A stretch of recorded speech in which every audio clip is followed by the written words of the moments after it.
Mga kababayan, medyo matagal-tagal na rin natin hindi narinig si Pastor Kibuloy. Nakakamiss ang kanyang mga sermon, di ba? Palaging sumisigaw to kung magsisermon. Kasi akala niya buong mundo, buong Pilipinas ay sa kanya. Kasi appointed Son of God. Ngayon disappointed siya. Disappointed Son of God na. Ito atin pakinggan. Mga kababayan, mga kapatid sa Panginoon, sa Kingdom Nation, sa buong sanlibutan, at sa lahat ng aking mga kababayan dito sa ating bansang Pilipinas at mga OFWs na sa ibayong dagat, magandang araw po sa inyong lahat. Teka, hindi lahat ay kapatid mo. Kapatid na Kibuloy. Sa buong mundo ay wala sa 1% ang nanampalataya sa iyo kasi ikaw ay anak ng Diyos. Sa Pilipinas naman, hindi 50% ng population sa Pilipinas ay naniwala na ikaw ay Diyos, anak ng disappointed Son of God. Kaya huwag mong sabihin na lahat na ay kapatid mo. Baka meron kang mga kapatid pero hindi ganun kadami. Okay, so ito, patuloy tayo at ganyan, dapat matuto kang bumaba yung boses mo, hindi yung palaging sumisigaw noon, di ba? Bakit nagbago yan? Patuloy mo lang yan, maganda yan. Ako po ay merong mensaheng ipaabot ngayon sa mga nangyayari sa ating bansa at nangyayari po sa akin, sa KOJC at sa lahat ng mga pangyayaring itong hindi natin inaasahan na ito'y mangyayari ngayon sa ating bansa. Hindi ko po inaasahan na aabot sa ganito ang mga pangyayaring ito, na aabot ako sa ganitong klaseng panahon na ang mismong umuusig sa akin ay ang aking sariling bansang Pilipinas. Hindi mo yan inaasahan kasi akala mo na sa'yo na talaga yung power na yan. Hindi mo inaasahan kasi akala mo na lahat ng tao ay makukuha mo ang simpatiya. Kahit nga mga emperor bumabagsak ang mga kingdom. Ang empire bumabagsak. Yung sa'yo din parang empire yan, babagsak din yan. Kaya ito na yung panahon na bumagsak. Wala na kasi yung kasangga mo, kaya ganyan. Ganyan talaga ang buhay. Ang buhay ay parang politiko or politika, kung saan yung malakas doon ka. At huwag mong banggain yung malakas. Yung agos ng tubig ay huwag mong salungatin kasi hindi mo talaga yun magagapi. Kaya yun lang, the law of the nature. Okay, merong tinatawag na the prey and the hunter. Kaya dapat alam natin yan. At kung alam natin na may kasalanan tayo, may panahon talaga na mananagot tayo. Kung hindi man sa tao, sa Diyos tayo mananagot, Pastor. Mga kaibigan at mga kababayan, ito pong aking kinakaharap ngayon. Kaibigan ha? Paliwanag ko po sa inyo, ako po ay hindi nagtatago sa kasong ito dahil ako po ay may kasalanan. Hindi po. Ako ay umiiwas dahil pinoprotektahan ko po ang aking sarili. Bakit ko pinoprotektahan ang aking sarili? Sapagkat ang lahat po ng nangyayaring ito sa kasong ito, na napakasimple lamang po ng kasong ito. Simple case lang po ito, na 4 ng taon nang nakabinbin dyan sa DOJ. Nakabinbin yan ng 4 na taon, simple case lang yan. Kasi yung mga taon na yun ay panahon mo yun. Lahat ng mga dyan sa matataas na ranggo ay kabaro mo. Kaya ganyan, sa mga panahon na yun ay pwedeng takpan yung mga kaso mo. Ngayon, iba na kasi ang panggobyerno ngayon. Kaya ganyan ang nangyayari talaga.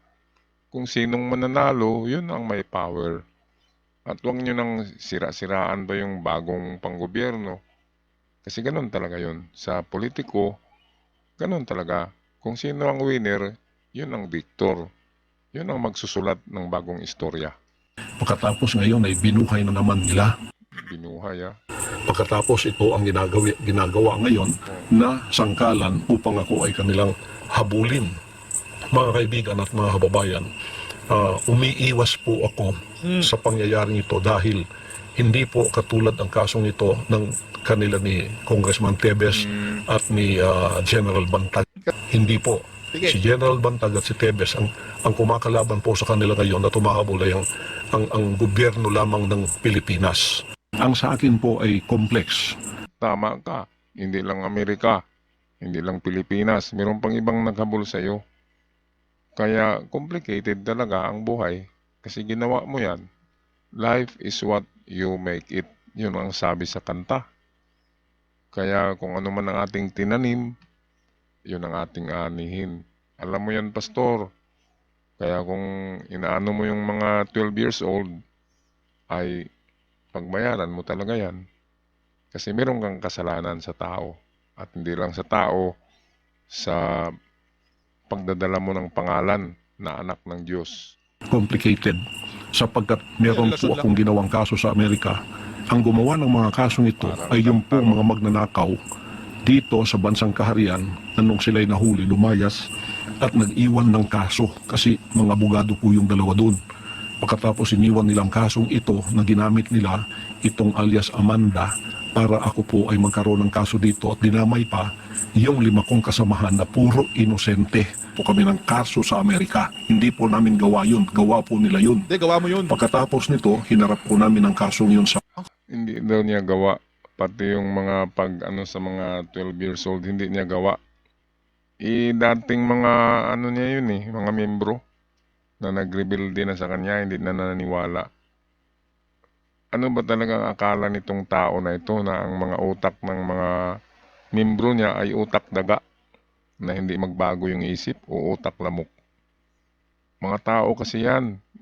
Minsan ay ma-realize nila kung ano ang tama at mali.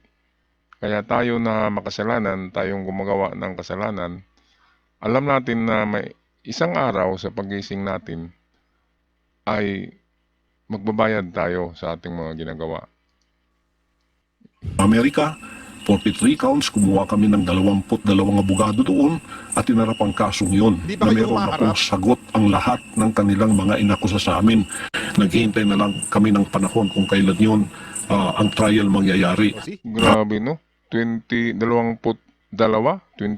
years ang kinuha niya para mapawalang sala. Pero meron pang natirang criminal case na 16 sa FBI. Most wanted nga ito sa FBI. Maniwala't sa hindi, isa sa most wanted itong taong ito. Tinatabunan lang yan nung nakaraang mga panahon. Mayroong nagtatabon yan na hindi lalabas ang ganun ng mga balita. Kaya akala natin malinis na malinis ang taong ito. Pero sa likod pala nito, akalain niyo ang dami-daming armas nito. Bakit ganun? Pastor ka tapos meron kang koleksyon ng mga armas. Tapos nilagay mo yung pangalan ng mga armas na yun sa mga tauhan mo. Pero actually ay sabi ng testigo ay talagang sa'yo yung mga armas na yun. Kaya hinahabol ka. Sa armas pa lang ay may kaso na. At tagtatatlong taon na nilang pinopospon. At least ngayon po November 5 matutuloy na. Kaya sila po ay wala ng ingay doon sa Amerika sapagkat ito ay naharap na po ng aking mga abogado. Ngayon, naging complicated po ang aking sitwasyon dito sa bansang Parang Pilipinas. Facebook mo. Mulang nanalo si Bongbong Marcos at naging presidente siya. Nang pumunta siya ng bansang Amerika, nagbago na po ang ihip ng hangin. Kasi nung bumalik siya rito, kaibigan na niya ang bansang puting Amerika, kaibigan na po niya ang bansa nito at inopen na niya ang Pilipinas. Kaya nagkaroon tayo ng mga Amerikanong marami dito.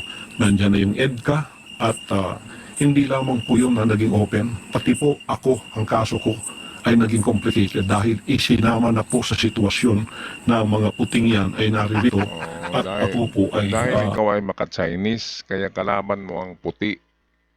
Yung samahan nyo ay sa mga Chinese. Kaya siguro kung wala ito sa Sabah, wala ito sa Indonesia, Malaysia, ay nasa China ito. Kasi kaibigan to ni Xi Jinping Supported din ito. Si Bongbong Marcos ay palaging tinitira nito, kaya ganun, i-respect talaga yon. Pero sa hindi maingay na paraan, kapag gumagawa ng respect ang matalinong tao, hindi yun ginagawa sa daldalan. Ito kasi siya grabe.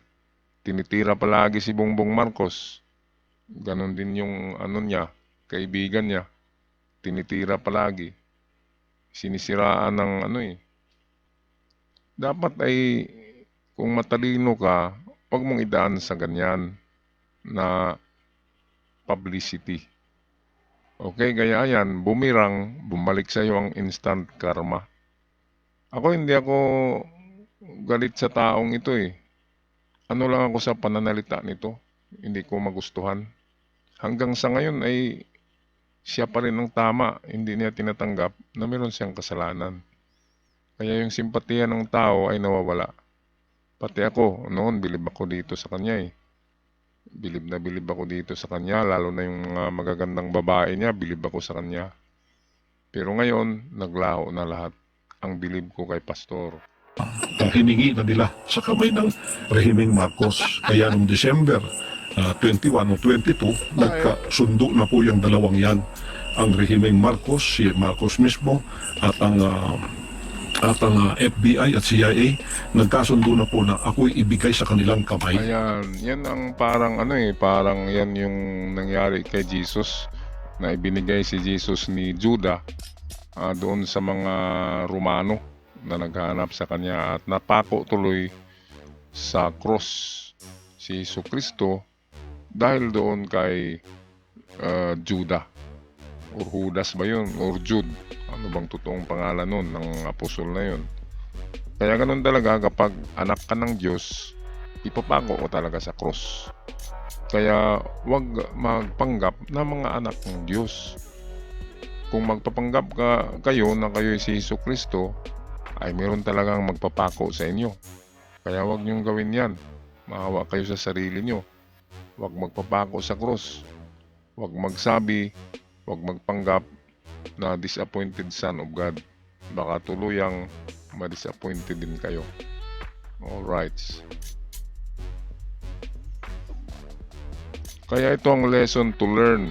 Mga ka-good news, huwag magpanggap na anak ng Diyos, huwag magpanggap na appointed son of God, kasi ipapako kayo sa krus. Nino? Sino bang nagpako kay Kristo? Ang mga Romano, ang mga taong matataas ang level or matataas ang kapangyarihan sa panggobyerno. Alright, ako'y magpaalam na. Maraming salamat. Bato-bato sa langit, tamaan, huwag magalit.